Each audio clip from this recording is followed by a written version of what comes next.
পিছনের দিক দিয়ে যদি আপনি এদিক দিয়ে টান দেন, এই যে এখানে হচ্ছে আপনার সিমটা যাবে এটাতে। হ্যাঁ, তো এটা বলতে পারেন যে বাটন ফোন প্লাস ওয়াচ। হ্যাঁ, লাক্সা স্পিডের K10 আলট্রা ওয়াচ। এই যে দেখেন, এটা সিম সাপোর্টেড ওয়াচ 2G। আচ্ছা, এটার মধ্যে আমরা কি পাবো? পাবো হচ্ছে ঘড়ির একটা চার্জার, একটা বেল, আর হচ্ছে ঘড়িটা। এই হচ্ছে মেনলি ঘড়িটা।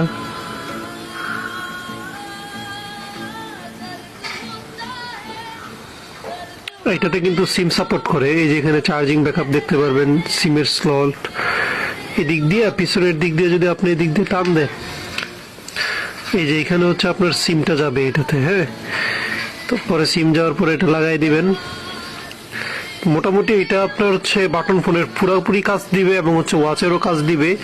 তো এটা বলতে পারেন যে বাটন ফোন প্লাস ওয়াচ। হ্যাঁ, এটা খুবই রিজনেবল প্রাইসে স্মার্ট শপে অ্যাভেলেবেল। যারা নিতে চাচ্ছেন এখনই নক করেন।